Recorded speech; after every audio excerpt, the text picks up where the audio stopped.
Woosa,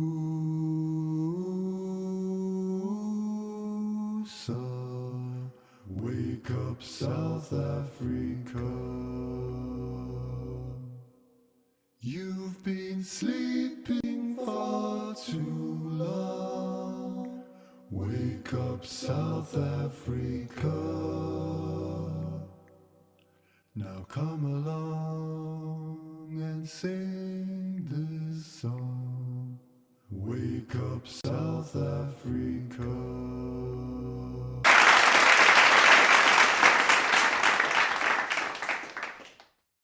Hare Krishna, everyone. Sanbonani Dumelang, and a happy, happy, happy New Year to everyone who's joining us today. Today is our very first Sunday morning inspiration session for the year 2022, and I'll be your host. My name is Nomsa. Our very special guest is His Grace Narottam Prabhu. So, Prabhu, I'd like to hand it over to you. Thank you so much for joining us this morning. Thank you to all the Vaishnavas who are here with us live on Facebook, YouTube, and also Hare Krishna. Thank you. Hare Krishna. So today we are talking about the eternal soul in an African body. The eternal soul in an African body. So this is a very difficult subject matter. We do realize that kings in the past and even all types of scriptures that we are aware of, they are dealing with the very same subject matter, how to liberate the soul from the material body. So then we also know the famous verse from the Bible, which says, "What profiteth a man if he gains the whole world and loses the soul?" So this means that the soul is very, very important. And then the soul, knowledge of the soul, as explained in the Bhagavad Gita, is the most confidential type of knowledge. So an eternal soul in an African body. So what this implies is that the eternal soul was there, and then the physical body came later. So in our own experience, we do realize that, or at least we do understand that everything that is within our possession came later. Like when we go to school, we aspire to get qualified and buy things for ourselves. So what this means is that whatever we possess came later. So similarly, if I were to say my body, if I say my body, what it simply means that I was there and then the body came later. Hence I say my body. So to understand that I'm a soul in a physical body is something which is very, very, very important. So today I'm going intensively from the Bhagavad Gita. It's from the Bhagavad Gita, chapter 2, text number 16. Nasato vidyate bhavu na bhavu vidyate sata. Ubaya api dristyantas tvanayos tatvadarshivi. So the meaning of this verse is that the sages have studied the nature of the soul, and they've come to a conclusion that for the soul, there's no change. And they've come to a conclusion that for the physical body, there's no endurance. So what this means is that the physical body is really something which we have acquired. And like anything that we acquire in life, there must be the beginning and the end, an expiry date. So we acquire something, it means it wasn't there, it is there now, and it won't be there tomorrow. So that's what actually means when we understand the verse from the Bhagavad Gita, whereby the seers of the truth have actually understood, have actually analyzed and studied the soul is actually eternal. And in our own limited understanding of we see how when we talk about our chest, my head, my nose, my this, my this, my this, my this. So what this actually means is that the language doesn't allow us to identify with the body. Otherwise, if the language allowed us to identify with the body, then I could be saying I face, or I elbow, I chest, I neck, I knee, I this, I that. But because there's something hidden within our language system, whereby even if you could be from another country, let's say like your local language, Zulu, Mauti umzimba wami.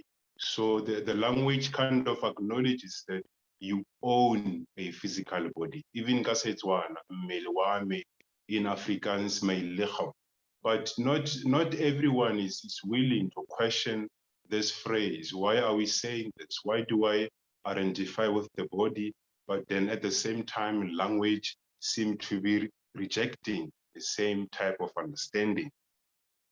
So also, we see how in the past, many great kings, they actually gave up their opulences, they gave up their wealth, they gave up their supreme in pursuance of this understanding. Knowledge of the soul is so superior that in the past, kings would give up their possessions to pursue this understanding. We are aware of Maharaj Parikshit from the Bhagavatam, who was the emperor of the whole world. So when he was cursed to die in 7 days, what he did immediately was to give up his opulence, was to give up everything in his possession and to go to a place where it can be suitable for him to pursue a transcendental knowledge, which means knowledge of the soul. So this knowledge is very important. So now that we are entering 2022, practitioners of yoga, Bhakti yogis especially, we are given ample time, ample opportunities by the Lord himself to pursue this understanding, to pursue. Actually, there's nothing from Krishna himself in the Bhagavad Gita.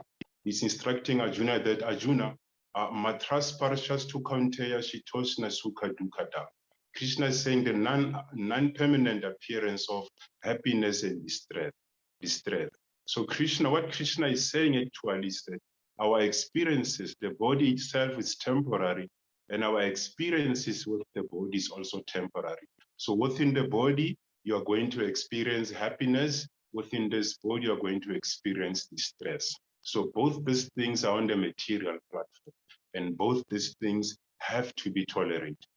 Otherwise, if we become disturbed by distress, and then you become excited when happiness comes, so then the mind would somehow fluctuate. So in the process, the mind does not become the friend.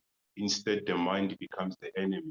So when the mind is nicely controlled, when the mind is put in that state of equanimity, or at least in that balanced state of meditation, then the mind doesn't easily become agitated. And that's the state of mind Krishna wants us to arrive at in order for us to realize our eternal nature as being a soul. So when I say an eternal soul in an African body, that can refer to any other person. Even if I was in the body of a Chinese, I would say the same thing. An eternal soul in a body of a Chinese. Even if I was in a body of a dog, a body of a cat, I would say the same thing. An eternal soul in a body of a dog, or a cat, or an elephant. But from Krishna's perspective, when Krishna speaks from the Bhagavad Gita, he doesn't address souls in human form. Krishna is talking to all souls within this universe. But what the acharyas do is that now they specify, like Srila Prabhupada would say, the human form of life is very important, because Srila Prabhupada understands that once the soul achieves the human form of life, it is only then where it becomes possible for the soul to understand Krishna and the soul to inquire, what is Krishna? What am I? What am I doing in this world?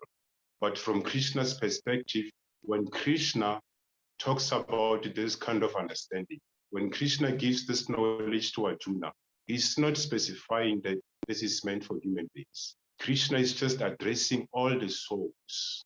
within this universe.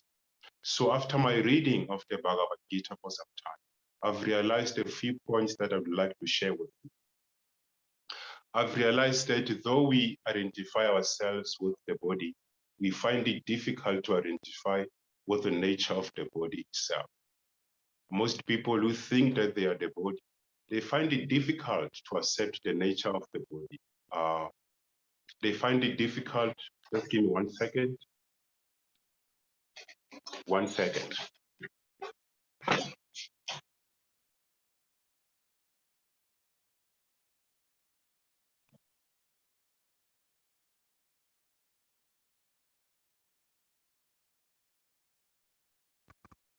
Hare Krishna, dear devotees. I think as Prabhu fixes his light, we can have a video from Musa Admin, just a short advertisement, just a little bit something, so we can have some light on this live. So Musa Admin, Prabhu, could you please have a short little snippet of something? Okay, there we go.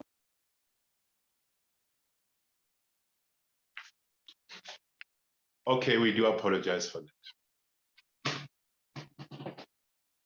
Apologies. Can we continue? Hare Krishna, Yes, can we Prabhu. continue now? Yes, we can. Yeah, Thank you, thank you. Yes. So then I was explaining that during my reading of the Bhagavad Gita, I've realized a few things that I'm going to share with you today. I've realized that though we identify ourselves as the body, we find it difficult to identify what the nature of the body. You know, the nature of the body. According to Srila Prabhupada, this body has to be born, the body has to have diseases, the body has to grow old, the body has to die. But then we do find that people who identify with the body, they are very fearful of these things.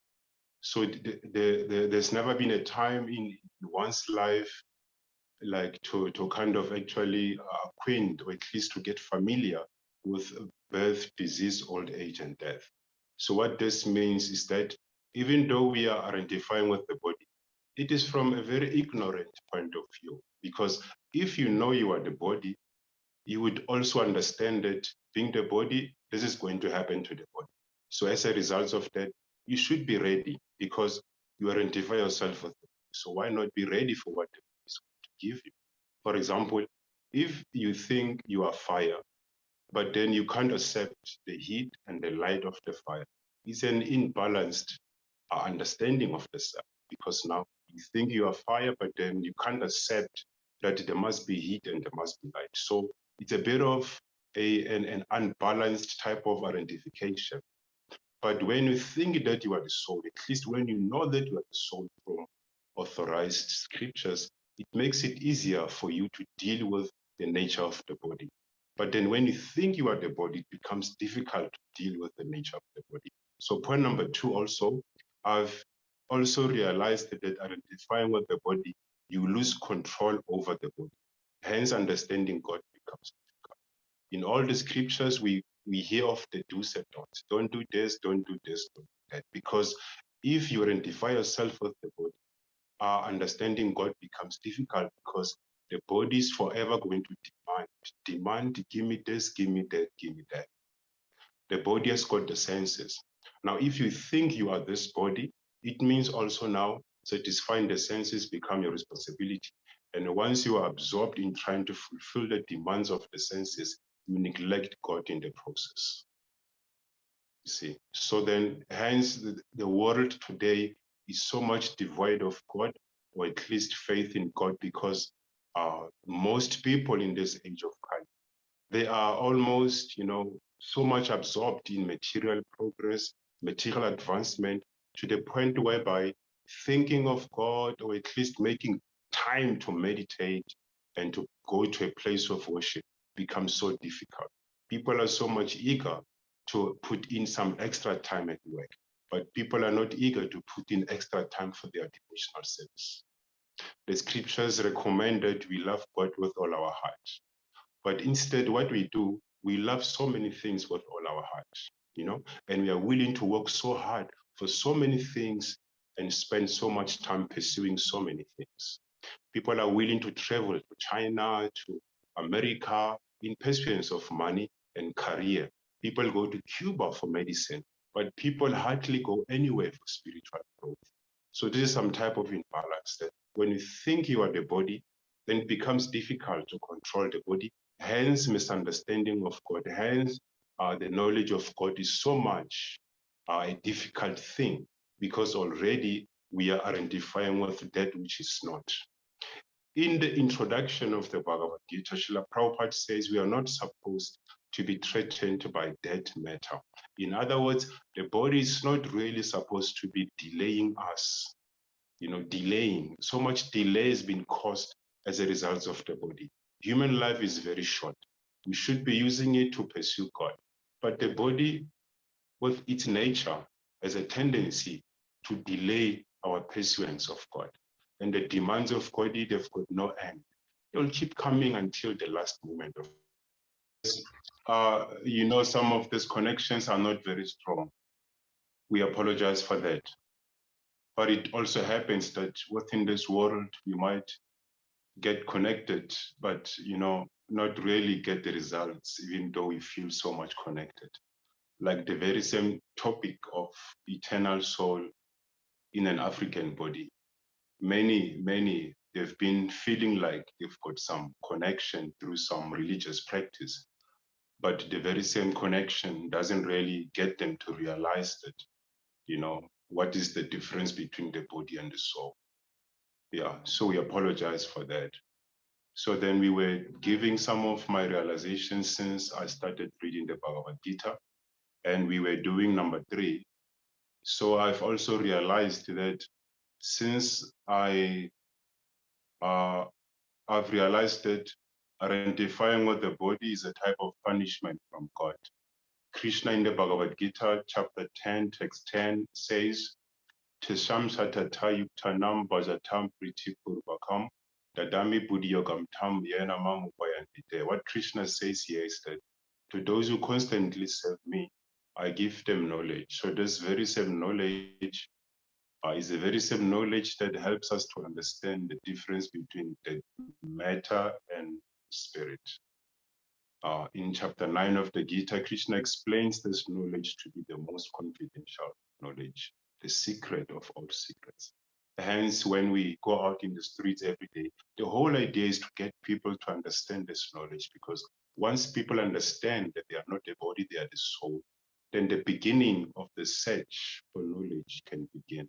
But as long as people identify with the body, so then they become comfortable with whatever they know to be knowledge. But as soon as people start to understand, even just a glimpse of understanding, so then it could be easier for them to pursue the path of self-realization. So then thinking that you are the body is equivalent to being punished by God. Hence, Srila Prabhupada says, once you've achieved this human body, pursuance of God should be the goal of life.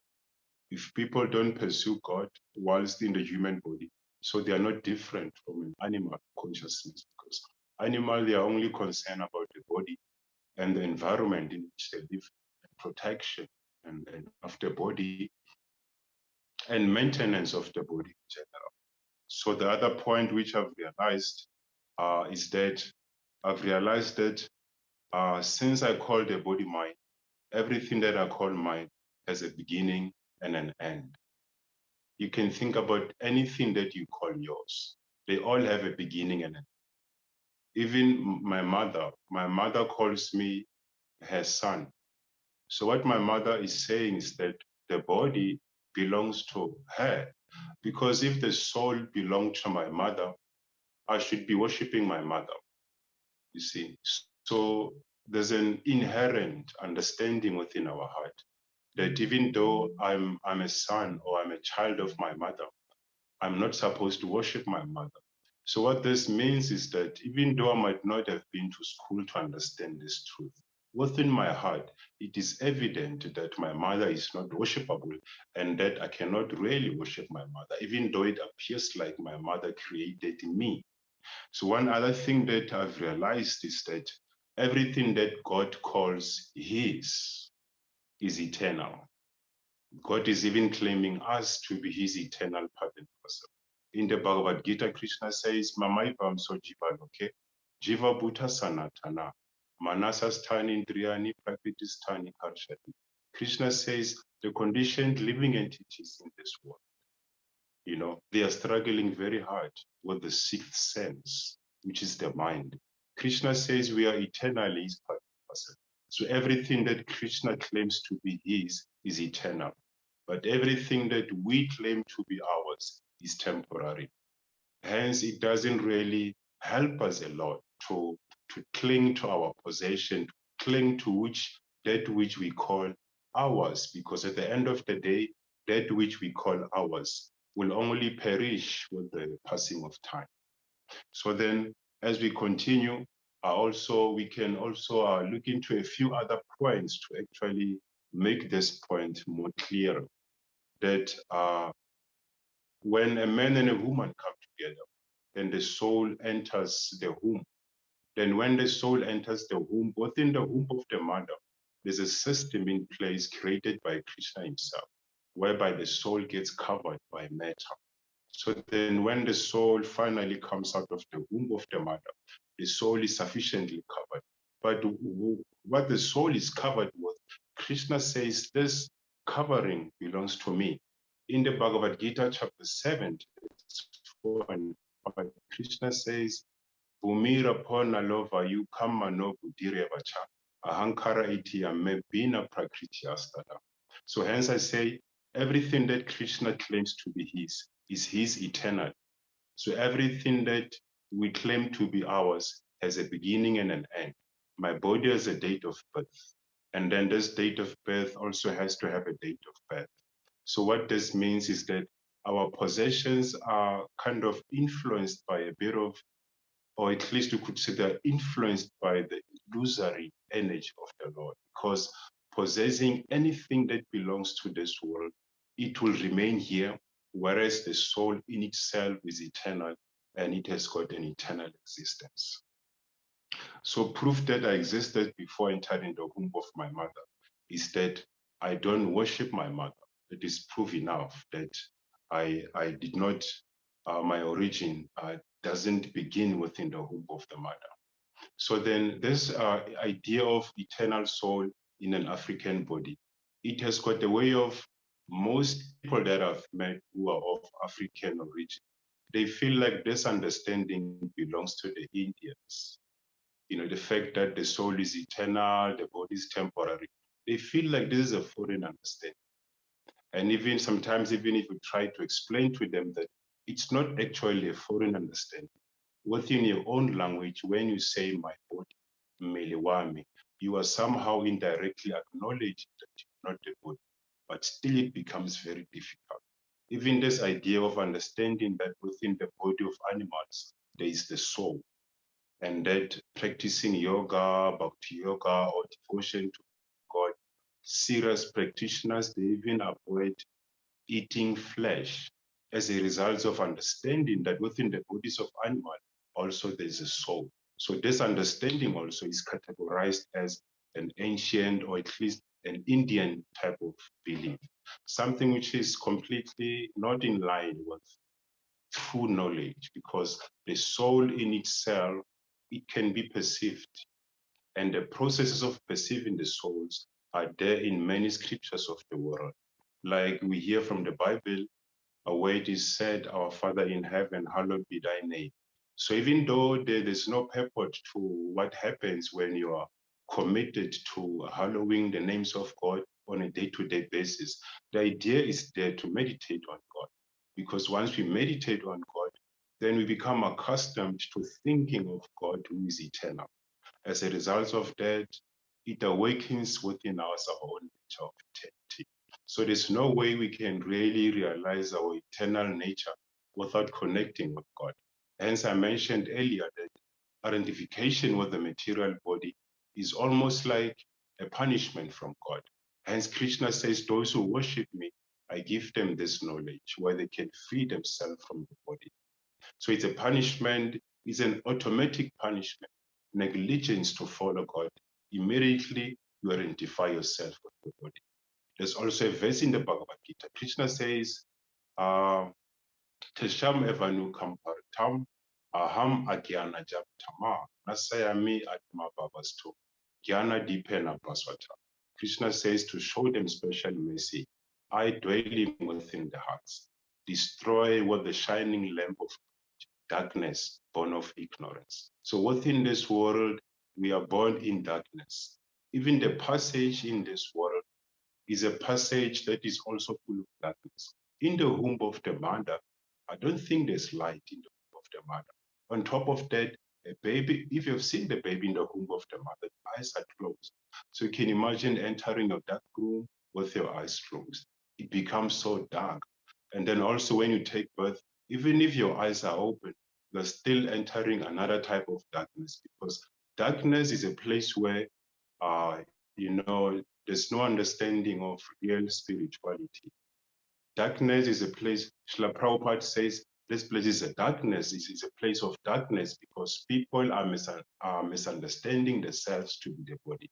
It's a place of spiritual darkness. Within the home is the darkness because you can't see where you are. When you come out, even though you see where you are, but for the soul, it's lost because now you are in the world of dualities, in the material world, where everything you look at is material and it's made of matter. As a result of that, we forget our nature. So this world is actually not a place for us to be neglectful of the pursuance of this path. So in this 2022, it becomes very important for us as Bhakti yogis to really take this message seriously. Because sometimes we hear, but understanding is very difficult. Because once we understand, by now we should have revolutionized this process within this country, or at least even within the whole planet. But the thing is, even though we keep hearing about this stuff, we hear, but our capacity to understand is very difficult, because we should be excited. We should be celebrating. If somebody comes to you and says, you are not the body, you are the soul, you are eternal, you should be celebrating, you should be happy. But you are not happy because somehow or the other, our desires to conquer this world far, it's like they're greater in proportion to the desire to understand and to realize ourselves, to realize Krishna. So it's a difficulty that even after hearing repeatedly, even after hearing, we keep hearing the chanting of the Hare Krishna.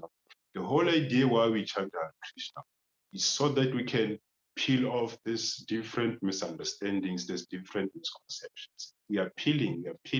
But sometimes when the peeling gets very seriously and we start feeling something, then we start losing friends, family members, and loved ones. And we start losing something material. But because we are still so much attached to all these things, then we are quick to go back and give up the real thing. So we've been disconnected from reality for so long that as soon as reality kicks in, we are quick to give it up and go back to our place of comfort, family and friends. Many people in the past, they came in contact with devotees. But as soon as something starts to develop in the heart, then they go away. But the reality is that there's nothing out there. The world's the richest people, they're still looking for something. They still want to make more money. Give me this, give me this. They're investing here and there because they are not happy. Nothing in this world is meant to make us happy. The Bible says, I think it's in Mark chapter 8, text 36, it is said, what profiteth a man if he gains the whole world and loses the soul? So what this means is that if somebody was to come to you and present to you a gift and say, yes, planet Earth, that the value or the price tag of planet Earth doesn't come anywhere near the price tag of the soul. So nothing in this world come anywhere closer to the price tag of the soul.